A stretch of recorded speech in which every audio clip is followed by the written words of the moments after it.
গুলিস্তানে Sundarban square মার্কেটে আগুন 11টি ইউনিটের সাহায্যে নিয়ন্ত্রণে এনেছে ফায়ার সার্ভিস।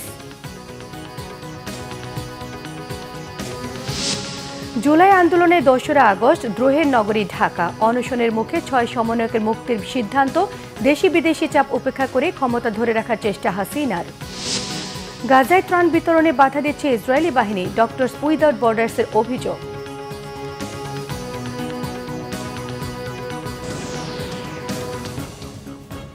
দেখছিলেন ক্রাউন সিমেন্ট সংবাদ শিরোনাম। এবারে বিস্তারিত। রাজধানী গুলিস্তানে সুন্দরবন মার্কেটে লাগা আগুন অনেকটাই নিয়ন্ত্রণে এসেছে। সকাল 10টার দিকে আগুন লাগার খবর পায় ফায়ার সার্ভিস। ফায়ার সার্ভিসের সদর দপ্তরে খুব কাছাকাছি হওয়ায় 3 মিনিটের মধ্যে ফায়ার সার্ভিসের টিম ঘটনাস্থলে পৌঁছে যায়। শেষ খবর পাওয়া পর্যন্ত 11টি টিমের চেষ্টায় আগুন অনেকটাই নিয়ন্ত্রণে। তবে এখনও কোথাও কোথাও ধোঁয়া বের হওয়ায় তৎপরতা অব্যাহত রেখেছে ফায়ার সার্ভিস।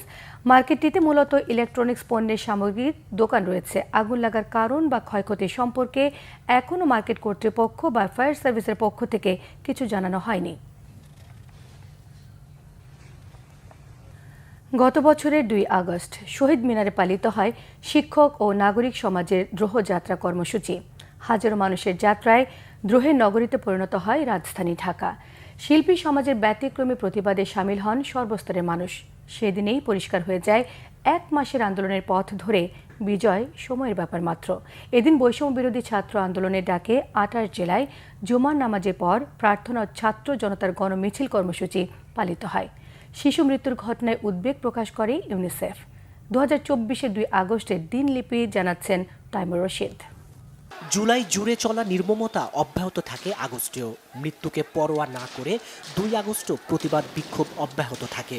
বন্ধু, শিক্ষার্থী কিংবা সহযাত্রীর মৃত্যুর বিচারের দাবিতে হাজারো মানুষের দ্রোহযাত্রা হয় রাজধানীতে। বৃষ্টি উপেক্ষা করেই প্রেস ক্লাব থেকে শুরু হওয়া দ্রোহের যাত্রা শেষ হয় শহীদ মিনারে। স্লোগানে স্লোগানে মানুষ জানিয়ে দেয়, জয় না নিয়ে ঘরে ফিরবেন না তারা। সরকারকে দেয়া হয় 48 ঘন্টার আলটিমেটাম। শনিবার গণমিছিলের পর রবিবার থেকে সর্বাত্মক অসহযোগ আন্দোলনের ডাক দেয় বৈষম্য বিরোধী ছাত্র আন্দোলন।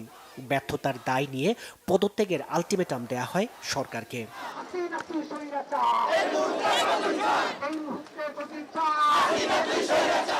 শিক্ষার্থী ও সাধারণ নাগরিক হত্যার দায় নিয়ে সরকারকে পদত্যাগের আহ্বান জানান বিশিষ্টজন ও শিল্পী সমাজের প্রতিনিধিরাও। রাজধানীর বিভিন্ন স্থানে আয়োজন করা হয় প্রতিবাদ সমাবেশ ও মানববন্ধন।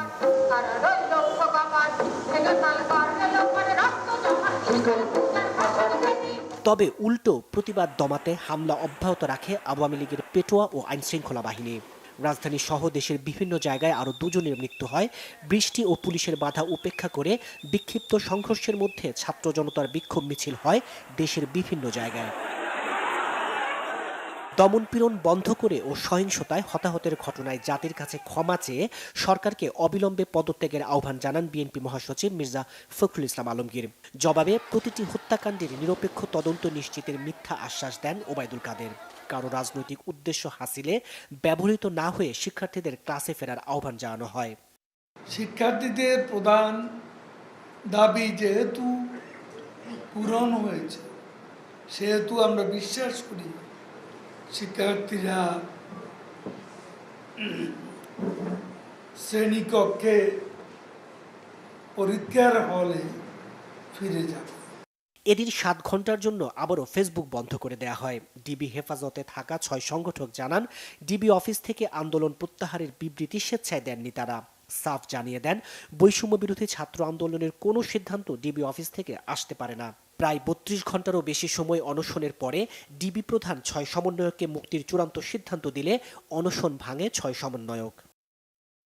ইউনিসেফ জুলাই মাসে বাংলাদেশে কোটা সংস্কার আন্দোলনকে ঘিরে বিক্ষোভের সময় কমপক্ষে 32 শিশুর মৃত্যুর ঘটনায় উদ্বেগ প্রকাশ করে।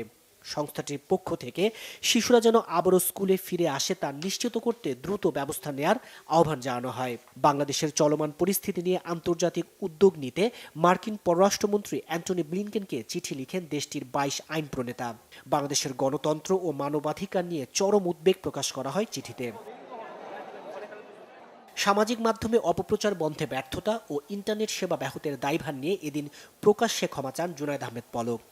আমাদের যদি কোনো ভুল হয়, অপরাধ হয়, তাহলে সেই ভুলের শাস্তি বা সংশোধনের সুযোগ আপনারা আমাদেরকে দিবেন, কিন্তু মাননীয় প্রধানমন্ত্রী জননেত্রী শেখ হাসিনাকে দয়া করে আপনারা ভুল বুঝবেন না। অথচ রাজপথে হামলা, হত্যার মহোৎসব বন্ধের কোনো উদ্যোগই নেয়নি সরকার। ছাত্র তরুণের রক্তের উপর দাঁড়িয়ে তখন নতুন সূর্যোদয়ের অপেক্ষায় বাংলাদেশ।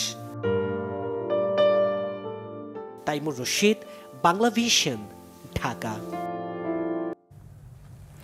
আওয়ামী লীগ সরকারের বৈষম্য ভাঙার আন্দোলনে বারুদ জ্বলেছিল রংপুরের বেগম রোকেয়া বিশ্ববিদ্যালয়ে। সেই আন্দোলনে স্বৈরাচারের পতন হলেও প্রত্যাশার পালে কতটুকু হাওয়া লেগেছে শহীদ আবু সাইদের বিশ্ববিদ্যালয়ে? বাজেটে কি পেল এমন প্রশ্ন ঘুরছে। সংশ্লিষ্টরা বলছেন বিশ্ববিদ্যালয়কে এগিয়ে নিতে নেওয়া হয়েছে মেগা প্রকল্প। বিশেষজ্ঞরা বলছেন সমতা এবং ন্যায্যতার ভিত্তিতে সরকারের বিশেষ বরাদ্দ পেলে তবেই সার্থক হবে জুলাই বিপ্লব। রংপুর থেকে রিপোর্ট করছেন জুয়েল আহমেদ। শহীদ আবু সাইদ শুধু একটি নাম নয়, গণ অভ্যুত্থানের একটি ইতিহাস। বৈষম্যহীন ন্যায়ভিত্তিক বাংলাদেশের স্বপ্নে প্রাণ উৎসর্গ করেছিলেন বেগম রোকেয়া বিশ্ববিদ্যালয়ের এই মেধাবী শিক্ষার্থী। সাইদের আত্ম উৎসর্গই যুগান্তকারী পরিবর্তনের বার্তা দিয়েছিল। ক্ষমতায় এসেছে অগ্রযাত্রা সরকার, তবে প্রশ্ন উঠেছে এই বাজেটে কি পেল সাইদের বিশ্ববিদ্যালয়? আমরা এখন পর্যন্ত যে সকল অবকাঠামোগত উন্নয়ন এই বিশ্ববিদ্যালয় এখন পর্যন্ত হয় নাই, আমরা মনে করি যে অন্তর্বর্তীকালীন সরকার এই বিশ্ববিদ্যালয়ের উন্নয়নে যথাযথ মনোযোগ দিবে। এই বাজেট থেকে আমাদের হলে যদি কিছু বাজেট দেওয়া হয়, আমাদের থাকার প্লাস আমাদের পড়াশোনা, আবার আমাদের হলে খাবারের, আমাদের জন্য অনেক ভালো হবে। শুধু বিশ্ববিদ্যালয়ের শিক্ষার্থী নয়, সুশীল সমাজও জানতে চায় আহতদের চিকিৎসা, নিরাপত্তা এবং শিক্ষায় কেমন বরাদ্দ। ন্যায্য চাহিদা পূরণ না হলে শহীদের আত্মত্যাগ কি বৃথা যাবে?